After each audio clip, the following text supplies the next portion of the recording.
Hello and welcome to this special edition of Euronews Now. I'm Tacumbo Salako. We've got continuous coverage of Russia's invasion of Ukraine.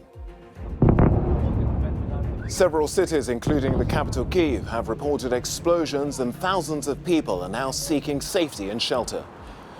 The European Commission President Ursula von der Leyen promises a swift and severe response. We will not allow President Putin to replace the rule of law by the rule of force and ruthlessness. Let's hear the thoughts now of NATO's former Deputy Assistant Secretary General Jamie Shea. Jamie, good to see you there, but this is a dark day, as EU leaders have been saying. Did you ever think it would come to this? Well, unfortunately, Tux, I did, and that's not because I have particularly a great powers of prediction, but it was increasingly obvious that President Putin was not taking away the troops, he was building them up.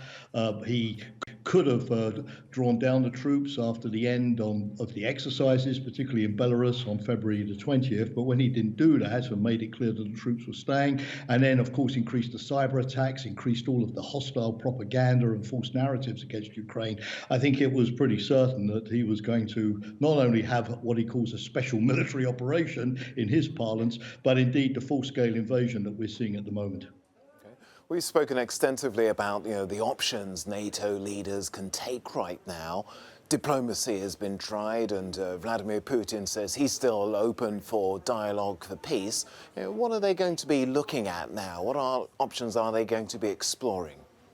Well, I think, first of all, NATO ambassadors, as they're meeting right now, will want to have a full intelligence picture, because it's always very confusing on the first day of a military operation. How far have the Russians gone? What are the casualties? What seems to be their strategic objectives? How close are those Russian forces going to come to NATO territory? If it's a full-scale invasion of Ukraine, Tox, they're going to come quite close to actual NATO territory, and that would be very worrying, particularly for the Baltic states, particularly for Poland. Is Belarus not only providing territory for the Russian invasion, but actually participating with its own troops? So getting the situational awareness right, I think, is going to be the first thing. Second thing, obviously, making sure that NATO is able to defend itself if there would be any military spillover from the Russian invasion onto NATO territory. And I think NATO ambassadors want to hear from the military commanders. What is the status of forces in the Baltic states, in Poland, on the Black Sea?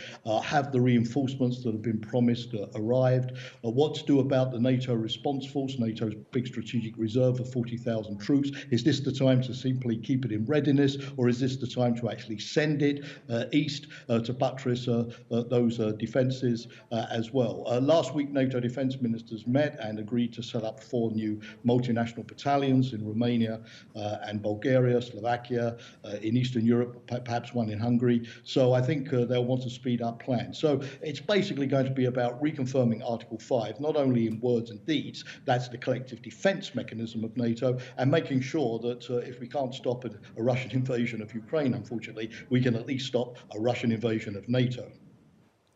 Vladimir Putin's made it clear that Ukraine's potential membership of NATO is his red line. Is there any chance or prospect of NATO troops actually being involved on the ground in Ukraine right now? I don't see this, Tux, no, and President Biden and other NATO leaders have ruled this out. NATO's commitment, of course, is to defend its own member states. But, of course, NATO is not going to be indifferent to the fate of Ukraine, because the fate of Ukraine is also the fate of Europe. President Putin has made it clear that his argument is not just with Ukraine, it's with NATO and the entire democratic liberal security order that we've all been trying to construct after the Cold War. So this is a general threat to European security, and the fate of Ukraine is going to determine in which direction it goes. So NATO will care for Ukraine. There could be some additional things coming out today, Tox, in the area of intelligence sharing with Ukraine, in helping Ukraine to cope with the cyber attacks. NATO has already pledged assistance in that area. NATO itself is not responsible for sending weaponry to Ukraine, but several allies have been doing that. Ukraine certainly needs those assets at the moment, and there may be more discussion of that kind of bilateral assistance. But certainly NATO is not going to take Ukraine's possibility of membership off the table, particularly at a time when Putin is trying to destroy Ukraine as a sovereign and democratic country. Well, let's hear the thoughts now of Konstantin Sonin. He's a Russian political economist with the University of Chicago, HSC University of Moscow, and he joins me now from the Russian capital. Well, first of all, let me ask you, when did you learn of this offensive and how did you feel when you heard about it? Okay, I learned it at the middle of the night, and of course, this is a devastating news for any Russian citizen, and especially for an economist. Okay. Well, how will this offensive impact Moscow's economy? Because we've heard from various EU leaders, of course, threatening sanctions, sanctions already imposed, harsher penalties.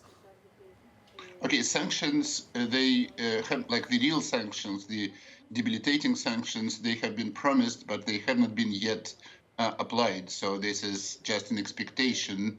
But the Moscow stock market is already at the historic lows. So it's like close to the August 1998, what was unseen in 20 years. And of course, people are so pessimistic, both short-term and long-term, about the economy and everything. This, I think, will have the major impact. Okay. Well, the Kremlin has been saying in the last few weeks, in the lead up to this, its sovereign debt is at a record low. It has, billions of foreign currency reserve. It says its war chest is well prepared. Oh, that's actually one more devastating thing about this crisis, because it's not caused by, I don't know, any kind of internal financial instability. Russia is financially stable, and it goes into this completely unprovoked. And I'm sure that Russia will be much more isolated. There will be no negative consequences in a very short term, but there is no question that this is bad for the economy, this is bad for development, basically for everything. That's impossible for us to get into the mind of Vladimir Putin. Perhaps we can talk about the interest of some of the billionaires, the oligarchs who've already been targeted by EU sanctions. What chance is there that you might get a corral of them who will then exert their influence, if they have any, on Vladimir Putin? Yeah, I don't know. I think that every Russian billionaire, even like the most dishonest ones, like all these market sharks, all these beneficiaries of privatization, I'm pretty sure they were all against war. Even if they benefit from the war themselves, they're still against the war. This is a nature of business, but I'm not sure that President listens to them any longer. Okay. And what impact do you see this having on the Ukrainian economy? How do you calculate the cost of the panic and the fear that's already starting to spread? Okay, there is no question that this is bad for the Ukrainian economy. This is devastating financial infrastructure. This, obviously, every investor will feel pessimistic. You cannot invest in a country which is under such a harsh assault. In the long term, maybe this will consolidate Ukrainian nation, and maybe this will help consolidate the West on helping Ukraine to jumpstart economic growth. But this is in the long term. In the short term, the main problem is the current assault. Konstantin Sonin, it's been fascinating hearing your thoughts and analysis. Political economist there joining us from the Russian capital. Thank you.